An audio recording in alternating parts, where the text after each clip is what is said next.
রাখা যায়, তাহলে তাদের ভোটটা তাদের দিকে নেবে। প্রেস সচিবের বক্তব্যটা দেখেছি। তিনি বলছেন জাতীয় পার্টি নির্বাচনে আসতে পারবে, এরকম একটা ইঙ্গিত দিয়েছেন। তো এর পাশাপাশি আওয়ামী লীগের নামটাও বললে আমি খুশি হতাম। আ আমি নাহিদের একটা বক্তব্য শুনছিলাম বা দেখছিলাম, নিউজ হয়েছে বার্তাবাজারে। সেখানে লিখেছে যে এই গণ-অভ্যুত্থান কোনো নির্দিষ্ট দলের বিরুদ্ধে হয়নি এবং কোনো নির্দিষ্ট ব্যক্তির বিরুদ্ধে হয়নি। এটা হয়েছে ফ্যাসিস্ট সংস্কৃতির বিরুদ্ধে।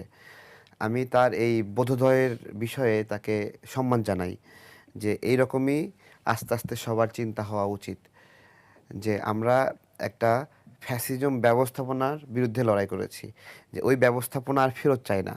এবং এই ফ্যাসিজম ব্যবস্থাপনা নির্দিষ্ট কোনো দলের ক্যারেক্টার না। যে কোনো ব্যক্তি অতিরিক্ত ক্ষমতা পেলে এই ফ্যাসিজম ক্যারেক্টারে ফিরে আসতে পারে। যে কোনো দলে আসতে পারে।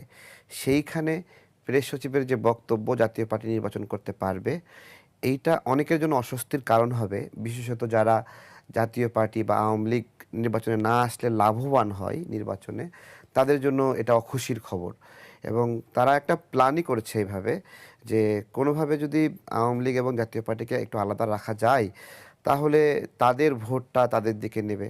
এবং এটা একটা ইন্টারন্যাশনাল মানে চিন্তা আছে এরকম যে অধিকতর ক্ষমতাধর দলকে পরাজিতরা সহযোগিতা করে না বা তাদেরকে ভোট দেয় না বা সাপোর্ট দেয় না, এবং দুর্বলতম একটা অংশকে সে জায়গায় সাপোর্ট দেয়। সে জায়গাতে আওয়ামী লীগ